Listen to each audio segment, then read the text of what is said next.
selamat pagi. Jumpa lagi di Berita Padang bersama saya Afri Meriana. Sejumlah berita aktual dan menarik akan kami sajikan untuk Anda. Berikut 3 berita utama pagi ini.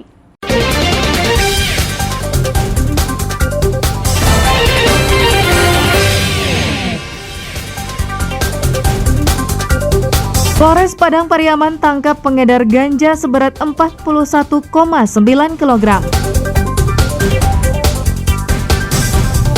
Sakit hati dimutasi, seorang karyawan curi uang bosnya. Bunga bangkai raksasa tumbuh di kebun masyarakat di Sijunjung.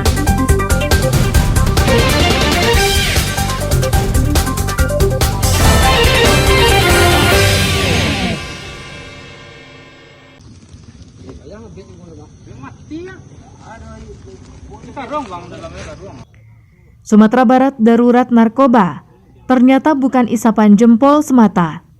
Dalam tempo 5 hari, polisi menangkap bandar ganja di 3 lokasi, dengan barang bukti lebih dari 100 kg. Awal bulan Juli, Polresta Bukit Tinggi menangkap 19 kg ganja. 2 hari berselang, Polres Pariaman menangkap pengedar dan 77 kg ganja. Dan hari ini, Polres Padang Pariaman juga menangkap seorang pengedar dengan 41,9 kg ganja. Berawal dari informasi dari masyarakat tentang adanya peredaran narkotika jenis ganja di Korong Duku Banyak, Negari Bala Air Timur, Padang Pariaman, polisi menyergap Arif. Polisi menemukan ganja kering yang disimpan dalam 2 kantong besar berbungkus plastik. Tersangka pun tak bisa berkutik. Barang haram tersebut rencananya akan diantar kepada pembelinya. Polisi kemudian membawanya ke Mapores Padang Pariaman guna penyelidikan lebih lanjut. Ganja seberat 41,9 kg tersebut diduga didatangkan dari Aceh. Ini berbeda dengan pengungkapan di Polres Pariaman sehari sebelumnya. Barang buktinya berasal dari Penyambungan, Sumatera Utara. Nah, menurut informasi masyarakat seperti itu, sudah meresahkan masyarakat, mungkin masyarakat pun telah memberikan advice atau saran kepada yang bersangkutan untuk menghentikan kegiatannya mengedarkan narkoba, tetapi yang bersangkutan masih melakukan kegiatannya dan masyarakat melaporkan kepada kita dan kita menindaklanjuti setiap laporan dari masyarakat. Tersangka dijerat Undang-Undang Narkotika Nomor 35 Tahun 2009 tentang narkotika dengan ancaman hukuman seumur hidup atau hukuman mati. Eki Rafki melaporkan dari Padang Pariaman.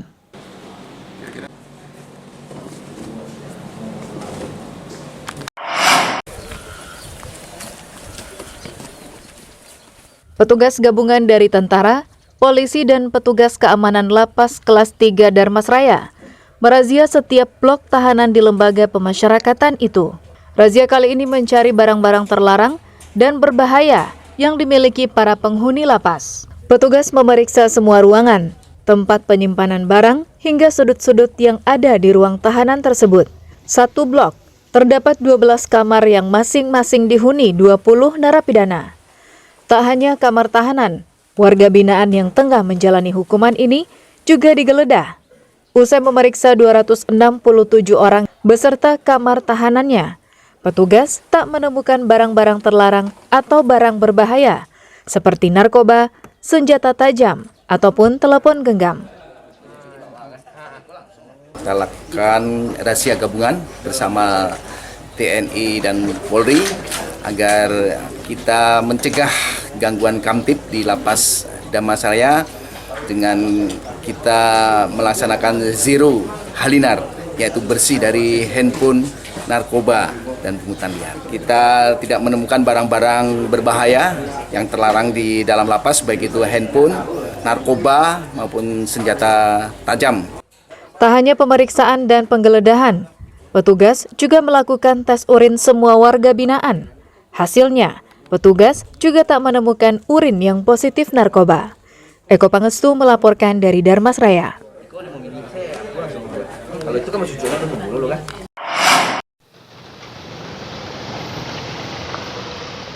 Tim Tipiter Mabes Polri bersama Polres Pasaman Barat memeriksa 3 unit SPBU di Pasaman Barat.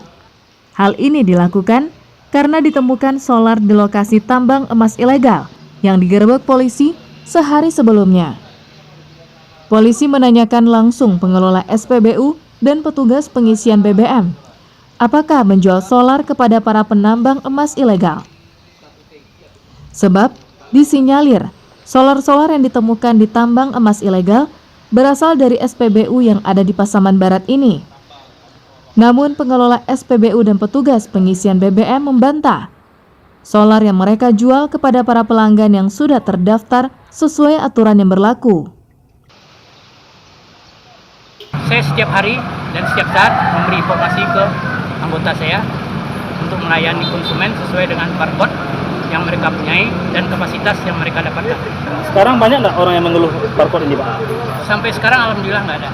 Selagi di dalam kuota mereka silahkan aja akan. Menurut Kasubdit 2 Ditipiter Bareskrim Mabes Polri, tim gabungan telah berkoordinasi dengan Pertamina dan meminta petugas atau pemilik SPBU agar tidak menjual BBM jenis solar subsidi kepada penambang emas ilegal. Kami sudah koordinasi dengan Pertamina juga Sumatera Barat, kemudian kepada pemilik SPBU kita tekankan kawan Wanti jangan melayanin mereka. Apabila terbukti melayanin untuk pelangsir-pelangsir itu, jelas kami akan tindak, cabut sanksi administrasi juga. Sampai saat ini kami lihat distribusinya cukup, stoknya cukup, tapi penekanan kami jangan disalahgunakan melayanin pelangsir-pelangsir. Jika menjual solar pada penambang ilegal atau pembeli langsir, petugas SPBU akan ditindak tegas oleh polisi. Safahatul Ulum melaporkan dari Pasaman Barat.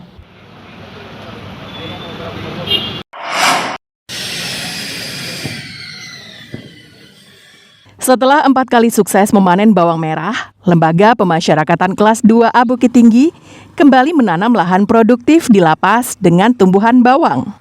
Sebelumnya, 4 kali panen bawang merah mereka berhasil dengan memuaskan, yang dijual ke pasar dengan harga tinggi. Hasil penjualan juga dibagikan ke warga binaan yang turut serta bekerja.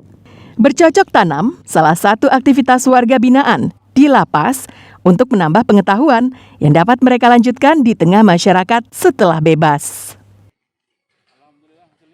Sesuai dengan amanah undang-undang ya, diharapkan mereka ini kan di dalam lapas ini dalam proses reintegrasi sosial. Bagaimana mereka kita siapkan pembinaannya, baik pembinaan mental rohaninya, kemudian latihan kerjanya atau kerja mandirinya. Jadi sehingga mereka nanti setelah keluar dari lapas ini bisa mengamalkan dan menjadi masyarakat yang sesungguhnya atau masyarakat yang normal kembali. Kepala Kantor Wilayah Kementerian Hukum dan HAM Sumatera Barat yang turut hadir dan ikut membajak tanah mengapresiasi inovasi lapas kelas 2A Bukit Tinggi. Karena hal itu salah satu upaya pengendalian inflasi daerah dan sebagai bentuk dukungan pada program ketahanan pangan nasional. Kita melaksanakan kegiatan kerja bagi warga binaan yang ada di Lapas Bukit Tinggi. Sudah kemarin panen bawang dan ini diolah lagi untuk ditanamin bawang lagi yang saat ini memang bawang merah sangat dibutuhkan oleh masyarakat di sekitar kita.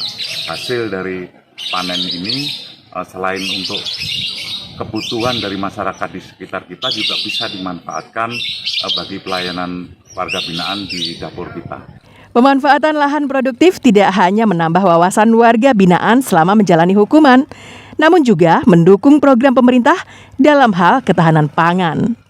Dina Amrina melaporkan dari Bukit Tinggi.